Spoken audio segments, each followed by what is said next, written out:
आज टिहरी राजशाही का विरुद्ध भूख हड़ताल करने वाला युवा पत्रकार श्रीदीप सुमन जी जो 84 दिन तक भूख हड़ताल करी थे, आज के दिन शहीद हुए चा वो का पुण्यतिथि पर हरियाली दिवस का रूप में उत्तराखंड में यो मनाए। और बहुत शानदार सी एक ग्राम पंचायत भाई कठूर जो चमोली जनपद की, तो यखे की जो यहाँ के सरपंच, यखे ग्राम सभा, यहाँ का सामाजिक कार्यकर्ता और यखे की महिला मंगल दल बहुत बड़ी चढ़ी थे वन बचाने के वास्ते बहुत सारा कार्यक्रम करनी रही।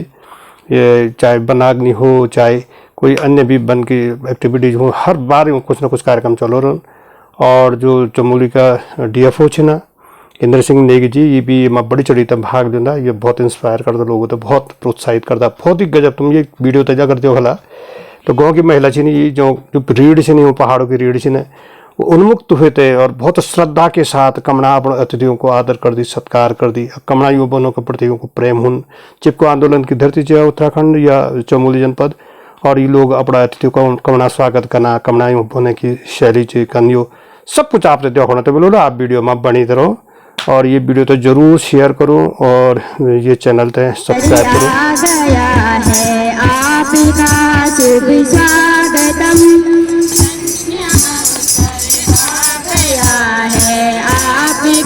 शुभ स्वागतम, धन्य अवसर आ गया है आपका शुभ स्वागतम,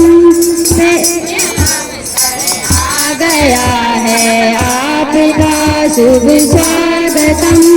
पेड़ पौधे और लताएं मिल के स्वागत कर रहे हैं, पेड़ पौधे और लताएं मिल के स्वागत कर रहे, पुष्प भी हंस हंस मनाए आपका शुभ स्वागतम, पुष्प भी हंस हंस मनाए आपका शुभ स्वागतम।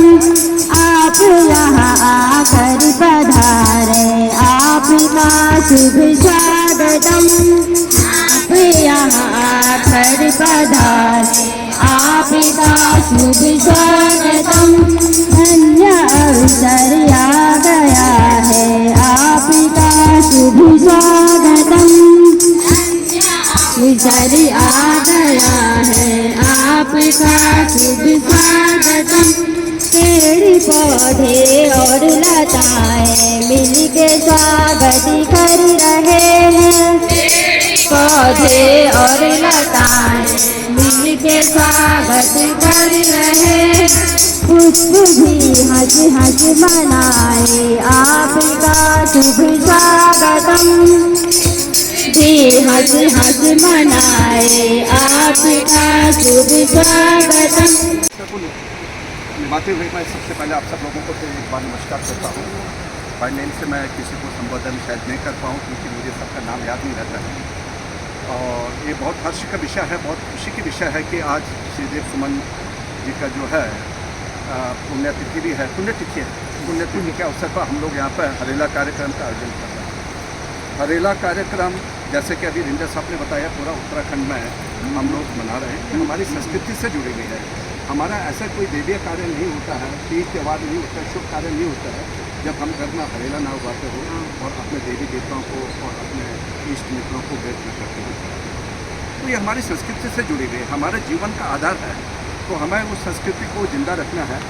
और ये जैसे कि अभी बताया 2012 से मुझे ध्यान है, मैं तब उधमपुर बिहार में पोस्टिंग था, तो माननीय श्री हरीश रावत जी हमारे मुख्यमंत्री जी थे, तो उन्होंने कहा हरेला कार्यक्रम मनाना है और उसमें कंपटीशन रखा। ठीक है, हमको भी लगा क्या है हरेला तो घर में मंदिरों में उगाया जाता है, यहाँ जंगल में हम क्या करेंगे। ठीक है, हमको लगा हर एक नया आइडिया जो होता है ना विचार, उसको हम लोग शुरू में विरोध करते हैं, एकदम स्वीकार नहीं करते हैं। पर हम सरकारी नौकर थे, मुख्यमंत्री का आदेश था तो हमने करना ही था, तो हमने बगल कई गाँव में जा करके उनसे महिलाओं को तैयार किया, आप लोग घर पर हरेला उगाओ। और मुझे जान तारीख तो याद नहीं था, 10-12 तारीख जो भी था, उस दिन सब लोग एक जगह इकट्ठा होंगे और सबका हरेला देखा जाएगा। उसमें जिसका सबसे अच्छा हरेला होगा फर्स्ट सेकंड थर्ड, उनको हम इनाम देंगे। तो शुरू में गांव वाले भी उसको स्वीकार नहीं कर पाते, किसी तरह से समझा बुझा करके स्टाफ में 8-10 महिलाएं तैयार हुए, उन्होंने हरेला कराया। तो उस दिन कंपटीशन हुआ। तो ये धीरे धीरे तब से हमारा हर साल हरेला कार्यक्रम चलते आ रहे हैं। तो वो हरेला को हमने शुरुआत तो उससे किया जो हमारा घरों में उठाने वाला हरेला है, परंतु हरेला शब्द जो है हमारा हरियाली से जुड़ा है, और हरियाली हमारा पेड़ पौधों से, जंगल से जुड़ा हुआ है। ठीक है, तो जंगल के बिना हम जीवित रह नहीं सकते हैं, हमारा दिन नहीं निकल सकता है, हमारा गुजारा नहीं हो सकता है, ये आप हम सब लोग जानते हैं।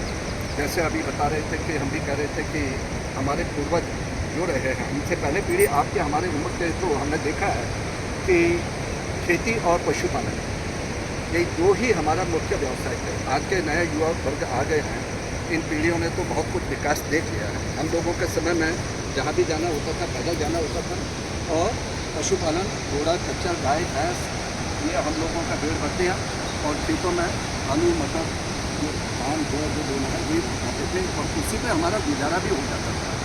ठीक है, जब मैं 1981 में मुजफ्फरनगर पढ़ने गया था ग्रेजुएशन करने के लिए, तो आप लोग को ताजुब होगा, मुझे घर से 300 रुपये मिलता था पर महीने का, और वो 300 रुपये में भी गुजारा अच्छी ढंग से हो गया। और जब मैं 1986 में फील्ड में ज्वाइन किया, ट्रेनिंग के बाद 84 में ट्रेनिंग चला गया था, तो मेरी तनख्वाह से तो जो है 800 रुपये होता था, डायरेक्ट मीडिया रेंजर था, और पे स्केल 570 का होता था। 800 रुपये में हम पूरा महीना खाते भी थे, मकान मालिक को किराए भी देते थे, उसके अलावा 200-250 रुपये बच भी जाते थे।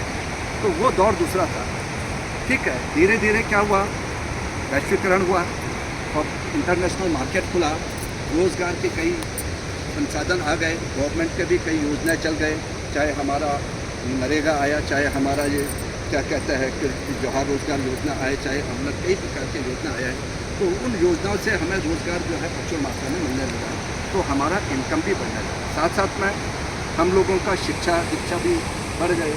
तो हमारे यहाँ पर जंगल में सूअरों और जंगली जानवरों को बहुत नुकसान है, हमारे खेती बाड़ी का नुकसान हो रहा है। हमने इतना मेहनत करने के बावजूद भी आज फसल नहीं है सर, आज भी थोड़ा हमारी तरफ देखना, और आपके साथ जो कुछ भी सहयोग हम तैयार हैं। धन्यवाद।